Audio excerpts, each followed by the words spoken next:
بسم اللہ الرحمن الرحیم۔ اللہ اکبر۔ ویسے تو ہم اس سیریز کا جو آخری ہمارا نشریہ ہوگا اس میں آپ کی خدمت میں عرض کریں گے کہ یکم رمضان سے ہم نے یہ جو سلسلہ شروع کیا اس بار، اس کے پیچھے سوچ کیا تھی، اس کا پھر فیڈ بیک کیسا آیا، اس نے ہمیں کس طرح حیران کیا، اور ان سارے زاویوں پر ہم بات کریں گے۔ لیکن آج خواہش یہ تھی کہ ہم یکم رمضان سے یہ بات کر رہے ہیں تو سوچا یہ کہ آج ذرا کچھ ہی مختلف کیا جائے کہ اپنے دلوں کو ذرا مزید منور کریں، اپنے قلوب کو مزید متوجہ کریں، اپنے ایمان کو مزید تازہ کریں، کچھ انہی مناسبتوں سے کچھ کلام سن کے بھی اور ذرا کچھ چیزوں کو ریپ اپ کر کے بھی، چونکہ اب رمضان اپنے اختتام کی جانب بڑھ رہا ہے تو آپ دیکھ رہے ہیں ہم ہر سیگمنٹ کو اپنے اختتام کی جانب لے کر جا رہے ہیں۔ انیشیل سیگمنٹس کوارٹر فائنل کی طرف پہنچ گئے ہیں، سیمی فائنل شروع ہو رہے ہیں، تو ہم نے کہا اس کو بھی ذرا وائنڈ اپ کر دیں، اور ذرا اپنے نعت خواں حضرات کو بھی ہم نے آج زحمت دی ہے اس سیگمنٹ میں۔ تو سب سے پہلی بات تو یہ کہ خلاصہ کلام ایک یہ بھی ہے کہ اگر انسان نہ بیٹھے، نہ کچھ کرے، بیٹھا رہے، دیکھتا رہے تو پھر ٹھیک ہے، کچھ بھی نہیں ہے۔ لیکن جب انسان نے سائنس کے نام پہ، ٹیکنالوجی کے نام پہ، کسی بھی عنوان سے جب انسان نے ذرا سی بھی جستجو کی ہے تو اس کو کائنات کے راز پتہ چلے ہیں۔ جب جستجو کی ہے تو معلوم ہوا ہے کہ یہ آسمان جو اتنا خاموش نظر آ رہا ہے، یہ آسمان اتنا خاموش ہے نہیں، اس کے اوپر تلاطم برپا ہے۔ جب جستجو کی ہے، سمندر کی گہرائیوں میں گیا ہے تو اس کو معلوم پڑا ہے کہ یہ سمندر جو بظاہر اتنا پرسکون نظر آ رہا ہے، یہ اتنا پرسکون ہے نہیں، اس کے اندر تو پوری ایک دنیا ہے۔ جب جستجو کی ہے، چاند پہ قدم رکھا ہے تو معلوم ہوا ہے کہ چاند کے اوپر تو ایک عجب ہی الگ دنیا ہے۔ جب جستجو کی ہے، کسی پلانٹ میں گیا ہے تو معلوم ہوا ہے کہ ایک پلانٹ کے ایک چاند میں پوری زمین سے زیادہ پانی موجود ہے۔ تو خلاصہ کلام ایک اعتبار سے تو یہ ہے کہ اے خدا جس نے کی جستجو بس مل گیا اس کو تو۔ اے خدا جس نے کی جستجو مل گیا اس کو تو، سب کا تو رہنما۔ اے خدا جس نے کی جستجو مل گیا اس کو تو، سب کا تو رہنما۔ اے خدا یہ زمین یہ فلک ان سے آگے تلک جتنی دنیا ہے سب میں تیری جھلک۔ یہ زمین یہ فلک ان سے آگے تلک جتنی دنیا ہے سب میں تیری جھلک۔ خدا اب یہ بات بھی سمجھ میں آتی ہے، اب یہ شعر سمجھ میں آتا ہے کہ یہ زمین یہ فلک ان سے آگے تلک، چونکہ معلوم ہوا پچھلے کچھ روز میں کہ صرف یہ زمین اور یہ فلک نہیں ہے، اس زمین کی گہرائیوں میں بھی بہت کچھ ہے، اس فلک میں بھی بہت کچھ ہے۔ ایک اور وجہ کہ جس کی وجہ سے ہم نے انتخاب کیا اس سیریز کا، تو آخر ہم نے کیوں کیا ہے؟ فرض کریں کہ آپ کو اپنے بچوں، مجھے اپنے بچوں کو یا دوسروں کو کسی دوسرے مذہب سے ماننے والے یا کسی دوسری رائے رکھنے والے کو اپنے دین سے انٹروڈیوس کروانا ہو، تو ایک تو طریقہ یہ ہے کہ ہم اپنی مذہب کی خوبیاں بتائیں، اچھی بات ہے، ظاہر ہے بتانی چاہیے، لیکن ظاہر ہے خوبیاں بتانی پڑیں گی کہ اسلام کبھی بھی غیر مسلم کے مذہب سے کس طرح بہتر ہے، اس لیے کہ ہر مذہب میں کچھ نہ کچھ اخلاقی خوبیاں ہوتی ہیں۔ یا ہمیں عبادات بتانی ہوں گی، ہم یہ کرتے ہیں، یہ کرتے ہیں، یہ کرتے ہیں، تو ظاہر ہے دیگر مذاہب میں بھی عبادات ہوتی ہیں، غیر مذاہب میں بھی۔ اعمال اور اخلاقیات کی بات کریں تو اچھے اعمال اور بنیادی اخلاقیات دیگر مذاہب میں بھی ہے، تو پھر اکثر ذرا بات آ کے رک جاتی ہے کہ کوئی اپنی بات کر رہا ہے، کوئی اپنی بات کر رہا ہے۔ ہمیں یہ سمجھ میں آتا ہے کہ قرآن کریم کی صورت میں ایک ایسی معجزاتی کتاب ہمارے پاس ہے کہ جس کے فضائل تو اپنی جگہ ہیں ہی، لیکن اس کے اندر ایسے ایسے کمالات ہیں کہ اگر ہم وہ کسی کو دکھائیں جو اس کتاب پہ بلیو نہ کرتا ہو اور بہت عزت و احترام کے ساتھ دکھائیں، اس میں کوئی لڑائی جھگڑے کی بات نہیں ہے، اور پھر اس کو بتائیں کہ یار دیکھو یہ چیز وہ ہے جو اس کتاب میں 1400 سال پہلے لکھی تھی، سائنس آج ثابت کر رہی ہے، کوئی بتائے کہ محمد مصطفیٰ صلی اللہ علیہ وآلہ وسلم کو 1400 سال پہلے یہ بات کس نے بتائی، یہ ساری باتیں ان کے علم میں کیسے آئیں؟ مثال کے طور پہ میں آپ کی خدمت میں ہم نے عرض کیا تھا کہ کس طریقے سے آج سائنس یہ بات مانتی ہے کہ اس کائنات کا آغاز 13.8 ارب سال پہلے ایک بگ بینگ کے ذریعے ہوا، سب کچھ ایک چھوٹے سے نقطے میں تھا جو کہ ایک زوردار دھماکے سے پھٹا اور اس کے بعد بگ بینگ ہو گیا اور دنیا وجود میں آ گئی۔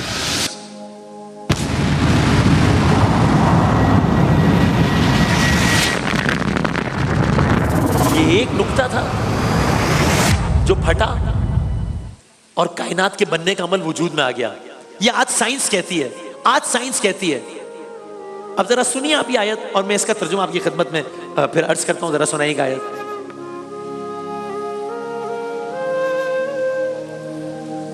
جی آیت ہم چلا سکتے ہیں بھی؟ جی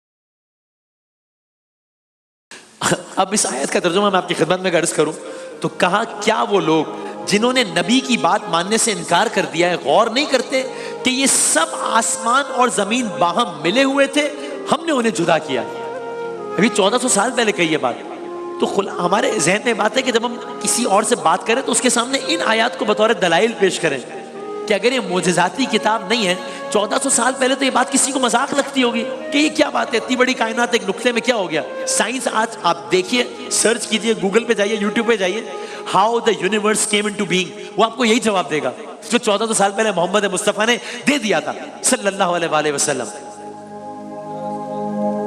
اور اسی آیت میں آگے ایک اور بات آتی ہے، اگین آپ جائیے یوٹیوب پہ، گوگل پہ، آپ دیکھیے، کہتے ہیں دنیا میں اتنی ساری چیزیں ہیں لیکن جو لیویبل پلانٹ ہے جہاں پر زندگی کے آثار ہے وہ ایک ہی ہے، زمین۔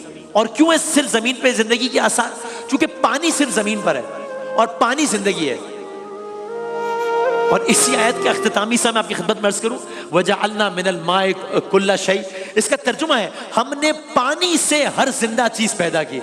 بھئی ہم نے پانی سے، اب 1400 سال پہلے کیسے پتہ لگ گئی یہ بات؟ یہ تو سائنس نے آج بتائی ہے کہ جہاں پانی ہے وہاں حیات ہے، پوری کائنات میں حیات صرف زمین پر اس لیے کہ پانی صرف زمین پر ہے۔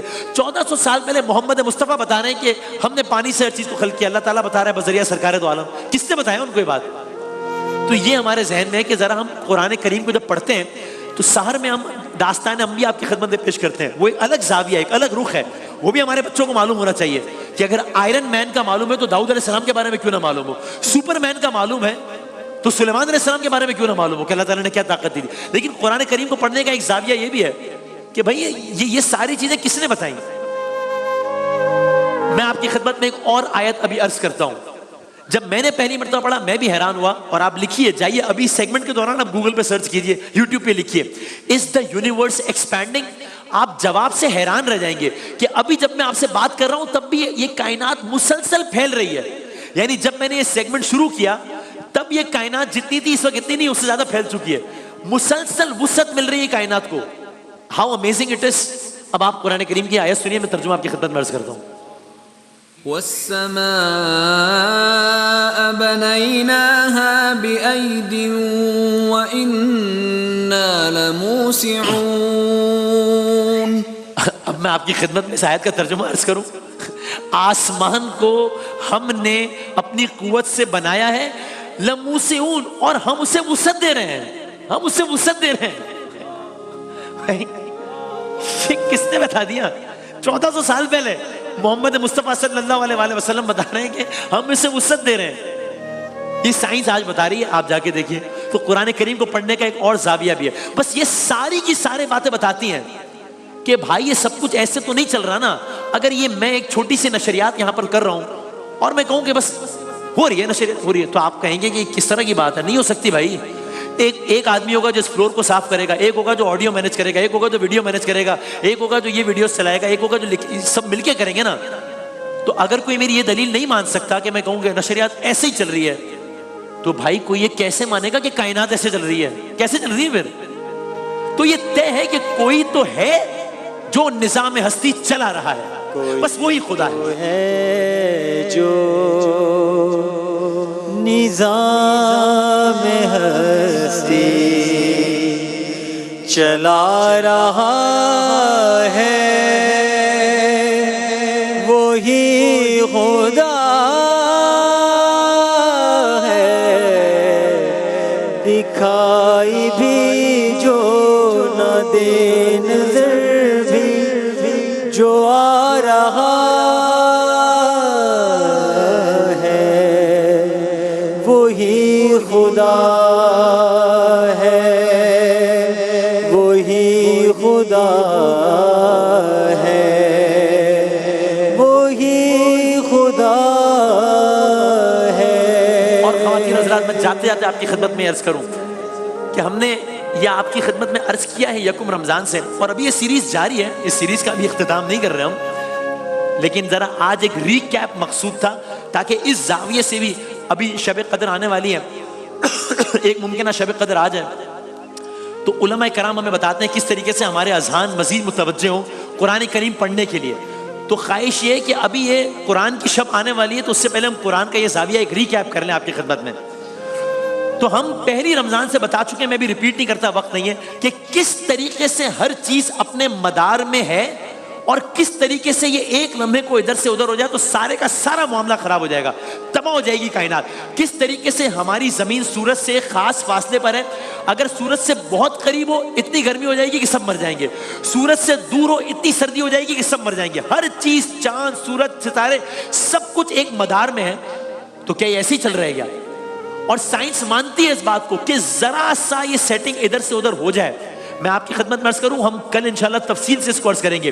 تاریخ میں پہلی مرتبہ ایسا ہونے جا رہا ہے بہت جلد کہ ہماری گھڑیوں کو 1 سیکنڈ پیچھے کرنے کا امکان ہے، لیپ سیکنڈ.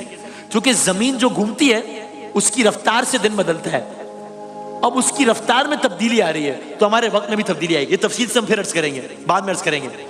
تو یعنی اتنا سا فرق آ گیا تو پوری کائنات کے کیلنڈر چینج کرنے کی بات آ گئی پوری دنیا کے. تو سب چیزیں اپنی اس میں ذرا سی ادھر سے ادھر ہوئی، سارے کائنات کا نظام خراب ہو جائے گا. ذرا آپ ایک اور آیت سنیے کہ سورج اور چاند کیا کر رہے ہیں. میں اس کا ترجمہ عرض کرتا ہوں، پھر ہم اختتام کی جانب بڑھتے ہیں.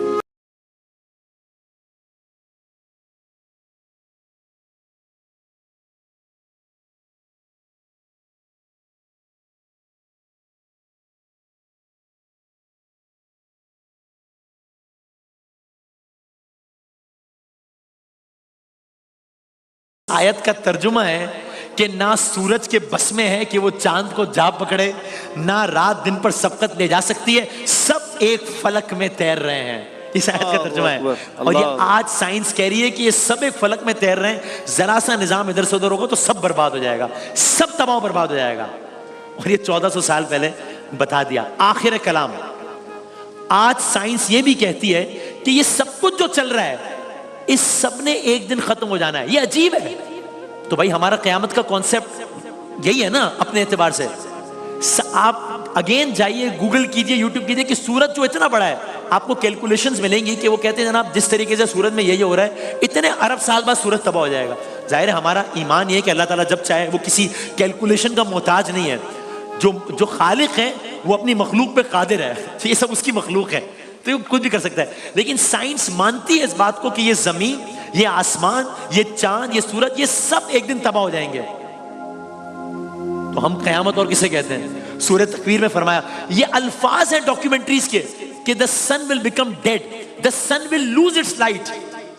اب میں ان آیات کا کیا کروں جن کا ترجمہ ہی ہے کہ قیامت کا دن وہ دن ہے جب سورج کی روشنی لپیٹ دی جائے گی، جب ستارے بے نور ہو جائیں گے، جب سورج لپیٹ دیا جائے گا، جب تارے بکھر جائیں گے، جب سمندر بھڑکا دیے جائیں گے، جب پہاڑ چلائے جائیں گے.